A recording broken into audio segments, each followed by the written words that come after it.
Masalah ketidaksetaraan gender di tempat kerja di Tiongkok tetap menjadi tantangan besar bagi UPAD. Selain pasar tenaga kerja formal, beban kerja perawatan yang tidak dibayar yang secara tidak profesional. Akhirnya, ketidaksetaraan gender di tempat kerja Cina juga dipengaruhi oleh perubahan struktural dalam ekonomi dan teknologi, digitalisasi, kemunculan pekerjaan platform, dan transformasi sektor industri menciptakan peluang baru sekaligus risiko baru. Beberapa studi lapangan telah mendokumentasikan praktik diskriminatif dalam iklan lowongan kerja, di mana pengguna kriteria gender dalam proses seleksi dan kurangnya perlindungan hukum yang efektif terhadap bentuk-bentuk diskriminasi modern. Semua hal ini menambah kerentanan pekerjaan perempuan. Oleh karena itu, diperlukan pendekatan kebijakan terintegrasi menggabungkan peraturan ketenagakerjaan yang pro kesetaraan, program peningkatan keterampilan khusus untuk perempuan, dan penguatan jaring pengaman sosial agar pertumbuhan ekonomi Tiongkok inklusif dan sejalan dengan tujuan pembangunan berkelanjutan. Bukti empiris dan rekomendasi rincian mengenai tren ini dan respons kebijakan tersedia dalam laporan dan studi lembaga internasional, yang mana menjadi referensi penting untuk diskusi lebih lanjut. Penelitian ini menggunakan pendekatan kualitatif deskriptif untuk memperoleh pemahaman mendalam tentang bentuk-bentuk dan faktor yang mempengaruhi ketidaksetaraan gender yang terjadi di tempat kerja Tiongkok. Nah, fenomena ini juga mempengaruhi pembangunan keberlanjutan di negara tersebut. Pendekatan ini dipilih agar memudahkan peneliti untuk mengkolaborasikan realitas sosial serta pengembangan perempuan secara langsung dari berbagai perspektif. Nah, sumber utama dari penelitian ini yaitu bersumber dari analisis dokumen sekunder seperti laporan pemerintah Tiongkok tentang kesetaraan gender, lalu data Bank Dunia, dan artikel jurnal internasional. Nah, analisis data ini menggunakan teknik analisis konten, yaitu mengidentifikasikan pola, lalu makna, dan hubungan variabel yang masuk dalam dokumentasi dan publikasi yang ditinjau. Nah, peneliti menilai bagaimana pemerintah Tiongkok mengurangi ketidaksetaraan gender yang terjadi di sana dan diimplementasi dengan memiliki bukti nyata bagi kesejahteraan perempuan. Nah, hasil analisis ini dipresentasikan secara deskriptif dengan memberikan gambaran yang komprehensif tentang ketidaksetaraan gender ini yang terjadi di Tiongkok. Nah, dengan tujuan akhir mengembangkan rekomendasi yang mendukung SDGs yang lebih inklusif dan setara gender. Baiklah, selanjutnya saya akan menjelaskan mengenai ketimpangan gender dalam dunia kerja. Di Tiongkok, masalah ketimpangan antara laki-laki dan perempuan masih sangat terasa sampai sekarang. Banyak orang masih berpikir kalau laki-laki itu harus bekerja di luar, punya posisi penting, sementara perempuan, ia tempatnya hanya di rumah aja. Padahal pemerintah sebenarnya udah membuat aturan yang mendukung perempuan untuk bekerja. Tapi ya percuma kalau pola pikir masyarakatnya masih jadul. Akar dari semua ini banyak datang dari ajaran Konfusianisme yang udah turun-temurun. Ada konsep yang bilang bahwa perempuan harus fokus pada urusan rumah, sementara laki-laki fokus pada urusan publik. Pada akhirnya, ruang gerak perempuan menjadi sempit, susah berkembang, dan sering banget terkena diskriminasi saat mencari pekerjaan atau mau naik jabatan. Ditambah lagi ada ajaran yang mengharuskan perempuan untuk selalu patuh sama laki-laki, terutama saat sudah menikah. Jadi jelas banget posisi perempuan dianggap lebih rendah oleh mereka. Di dunia kerja ini kelihatan dari adanya segregasi pekerjaan. Banyak yang berpikir kalau perempuan hanya cocok bekerja di bidang-bidang yang lembut, sedangkan laki-laki yang tegas dan logis cocok untuk bekerja pada posisi penting. Padahal Tiongkok punya undang-undang yang mendukung perempuan untuk bekerja.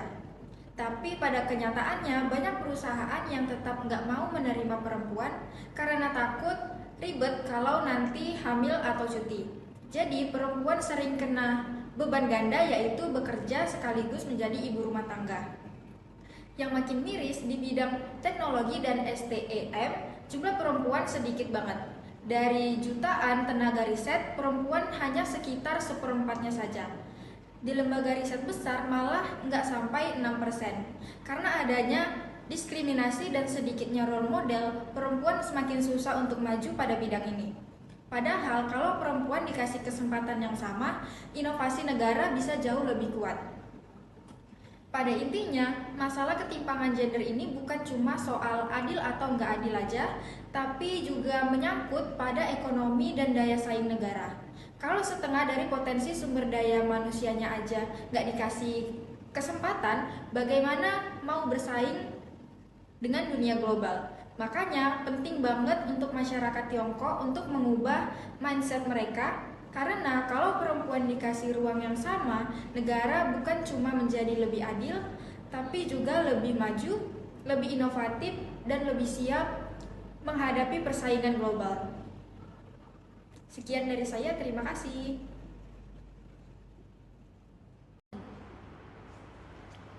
Baiklah, selanjutnya saya akan menjelaskan mengenai hasil dari artikel kami tentang ketimpangan gender dalam dunia kerja sebagai tantangan bagi pembangunan berkelanjutan di Tiongkok. Dalam 2 dekade terakhir, Cina mengalami pertumbuhan ekonomi yang sangat cepat. Namun di balik kemajuan tersebut, muncul fenomena yang mengkhawatirkan di mana menurunnya partisipasi tenaga kerja perempuan, di mana berbagai penelitian menunjukkan bahwa meskipun ekonomi tumbuh, posisi perempuan di dunia kerja justru melemah. Banyak perempuan berpindah dari pekerjaan manufaktur yang stabil menuju pekerjaan informal dan bergaji rendah. Akibatnya, kesenjangan upah antara laki-laki dan perempuan semakin lebar.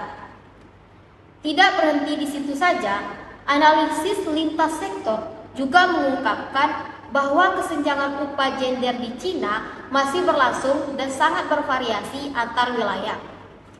Bahkan ketika perempuan memiliki pendidikan yang sama atau lebih tinggi, pengembalian ekonominya tetap lebih kecil karena hambatan struktural yang terus bertahan. Masalah lain muncul dari perkembangan ekonomi digital dan gig ekonomi. Penelitian menunjukkan bahwa mereka menerima pertumbuhan upah yang lebih lambat, terutama perempuan yang sudah menikah atau berusia lebih tua. Hal ini disebabkan oleh jenis pekerjaan platform yang cenderung dipenuhi perempuan, pekerjaan dengan bayaran rendah, akses jaringan yang terbatas, serta bias algoritma yang tidak berpihak pada pekerja perempuan. Jika tidak ada intervensi kebijakan khusus atau desain platform yang lebih adil, digitalisasi justru berpotensi memperlebar ketimpangan gender. Ketimpangan ini tidak hanya dipengaruhi oleh struktur pasar kerja, tetapi juga norma sosial dan budaya patriarki yang masih kuat. Perempuan diharapkan memikul tanggung jawab domestik lebih besar, sehingga mereka sering memilih pekerjaan paruh waktu atau fleksibel meskipun berupa rendah. Sementara itu, budaya kerja menuntut jam kerja panjang membuat banyak perusahaan masih menganggap laki-laki lebih ideal sebagai pekerja penuh waktu. Nah, berbagai kebijakan pemerintahan sebenarnya telah diterapkan, termasuk undang-undang anti diskriminasi.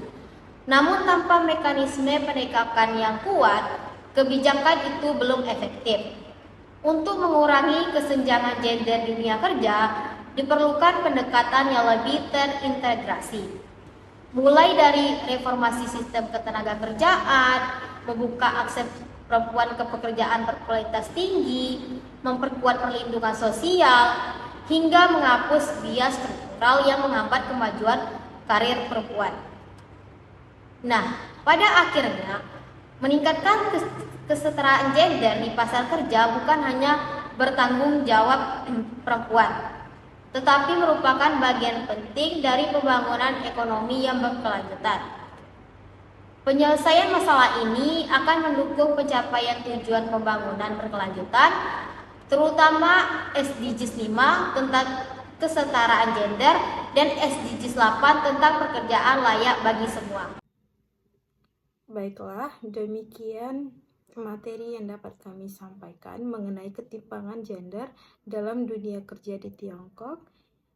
Atas perhatiannya, kami ucapkan terima kasih.